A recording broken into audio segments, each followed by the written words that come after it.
बिस्मिल्लाहिर्रहमानिर्रहीम, अस्सलाम वालेकुम। आज का जो हमारा टॉपिक है ये है एडवर्ब क्लास। तो एडवर्ब क्लास को शुरू करने से पहले हमें थोड़ा रिपीट करना पड़ेगा क्लॉज के मुतालिक और एडवर्ब के मुतालिक कि क्लॉज क्या होती है, उसकी कितनी टाइप्स हैं, ठीक है, और एडवर्ब क्या होता है। तो क्लॉज क्या होती है जी? Clause is a group of words that must have a subject and verb and that may or may not have complete meaning and sense. यानी लफ्ज़ों का वो ग्रुप जिसमें सब्जेक्ट और वर्ब का होना जरूरी है और जो कंप्लीट मीनिंग और सेंस दे भी सकता है और नहीं भी दे सकता, ये होती है क्लॉज। अब क्लॉजेज दो किस्म की हैं। वन इज इंडिपेंडेंट क्लॉज जो कि कंप्लीट मीनिंग और सेंस देती है, सब्जेक्ट वर्ब दोनों में होता है, इंडिपेंडेंट में भी और डिपेंडेंट में। दूसरी है डिपेंडेंट क्लॉज जिसमें सब्जेक्ट और वर्ब भी होता है लेकिन वो कंप्लीट मीनिंग और सेंस नहीं देती। अब इंडिपेंडेंट क्लॉज की कोई किस्म नहीं है, there is no other type of independent clause. Types जो हैं फर्दर वो डिपेंडेंट क्लॉजेस की। तो डिपेंडेंट क्लॉज की तीन टाइप्स हैं, नाउन क्लॉज, एडजेक्टिव क्लॉज और एडवर्ब क्लॉज। दो के मुतालिक हम पढ़ चुके हैं। आज जो हमारा टॉपिक है ये है एडवर्ब क्लॉज के मुतालिक। तो एडवर्ब क्लॉज को पढ़ने से पहले हमें एडवर्ब को थोड़ा सा रिवाइज करना है कि एडवर्ब क्या होता है। Adverb is actually a part of speech which gives more information about a verb, an adjective और another adverb। यानी ये वो पार्ट ऑफ स्पीच है जो कि किसी जुमले में वर्ब के बारे में, एडजेक्टिव के बारे में या किसी दूसरे एडवर्ब के बारे में मजीद इंफॉर्मेशन देता है। तो एडवर्ब क्लॉज फिर क्या हुई? एडवर्ब क्लॉज फिर वो क्लॉज है, वो डिपेंडेंट क्लॉज है। डिपेंडेंट क्लॉज की वो किस्म है जो जुमले में एडवर्ब की तरह पे काम करती है। ठीक है जी। एडवर्ब क्लॉज क्या है? वो क्लॉज जो जुमले में एडवर्ब की तरह काम करती है। एडवर्ब का काम मैंने आपको बता दिया है कि एडवर्ब का काम क्या है। It gives more information about a verb, an adverb और एन एडजेक्टिव। यानी वो पार्ट ऑफ स्पीच जो किसी वर्ब, किसी एडजेक्टिव या किसी एडवर्ब के बारे में मजीद इंफॉर्मेशन देता है।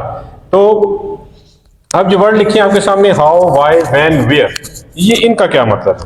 तो ये आपको मैं बताता हूँ। हाउ मतलब ये जो एडवर्ब क्लॉजेस होंगी ये हमें ये बताएंगी कि कोई भी जो काम किया गया है वो काम हाउ यानी कैसे हुआ है, व्हाई क्यों हुआ है, क्यों किया गया है, व्हेन कब किया गया है और वेयर कहाँ पे किया गया है। ठीक है, यानी इन तमाम क्वेश्चंस के जो जवाब होंगे जुमले के अंदर वो कहलाएंगे एडवर्ब क्लॉजेस। इन तमाम सवालात के जवाबात ग्रुप ऑफ वर्ड्स की शक्ल में अगर जुमले के अंदर मौजूद होंगे तो वो कहलाएंगी एडवर्ब क्लॉजेस। उम्मीद है यहां तक आपको समझ आई होगी। अब हम इसको एग्जांपल्स के थ्रू समझने की कोशिश करते हैं। मेरे पास 3 एग्जांपल्स हैं। तो फर्स्ट एग्जांपल जो है ये है, देखिए ये सेंटेंस है, I completed my work because I wanted to impress my boss. कि मैंने अपना काम खत्म कर लिया क्योंकि मैं अपने बॉस को मुतासिर करना चाहता था। सबसे पहले तो we need to identify the number of clauses in this sentence. तो बताएं जी, हु विल टेल? 2, शाबाश। वो कौन कौन सी हैं? आई कंप्लीटेड माई वर्क, यहां तक एक क्लॉज है, ठीक है, और because I wanted to impress my boss ये दूसरी क्लॉज है। अब आपने पहले तो आइडेंटिफाई करना है कि इसमें डिपेंडेंट कौन सी है और इंडिपेंडेंट कौन सी है। हाँ, आई कंप्लीटेड माई वर्क जो है ये कौन सी है? ये इंडिपेंडेंट क्लॉज है। ठीक है, क्यों? क्योंकि हाँ, it is giving the complete meaning and sense. यानी इसको हम जुमले से अलग करके भी देख लें तो ये अपने आप में एक कंप्लीट सेंटेंस है, आई कंप्लीटेड माई वर्क।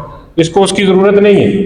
लेकिन अगर हम इसको देखें, उसको छोड़ दें पिछले हिस्से को, because I wanted to impress my boss, अब ये कंप्लीट मीनिंग और सेंस नहीं दे रहा। इसका मतलब है कि ये जो क्लॉज है ये डिपेंडेंट क्लॉज है।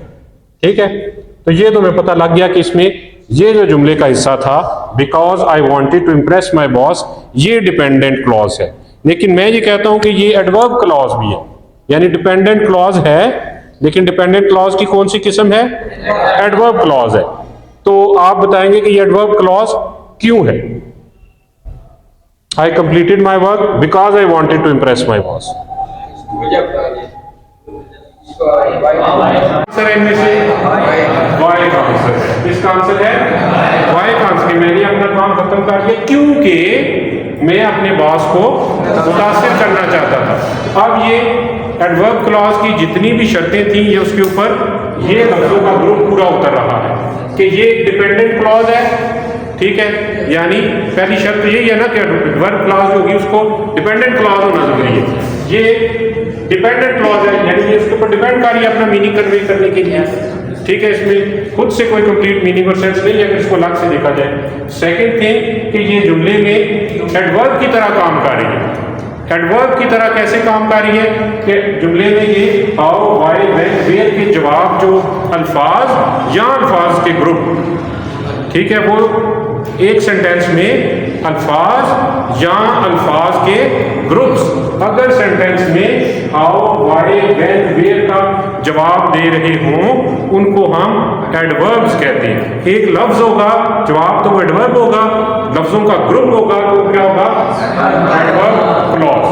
तो ये चूंकि लफ्जों का ग्रुप है, ठीक है, और ये जुमले में एडवर्ब का काम कर रहा है। एडवर्ब का कौन सा काम कर रहा है कि वाई का जवाब दे रहा है, क्यों का जवाब दे रहा है। I want completed my work, मैंने अपना काम खत्म कर दिया क्योंकि, क्यों का जवाब आ गया। I wanted to impress my boss, इसकी ये कौन सी क्लॉज हो गई? एडवर्ब क्लॉज, ठीक है। सेकंड सेंटेंस, इसकी पहले तो आप मुझे बताएंगे कि दो क्लॉजेस कौन सी हैं। दो क्लॉजेज है इसके अंदर। He was playing football. This is the first clause, ठीक है, and the second is the way professionals play, कि वो ऐसे फुटबॉल खेल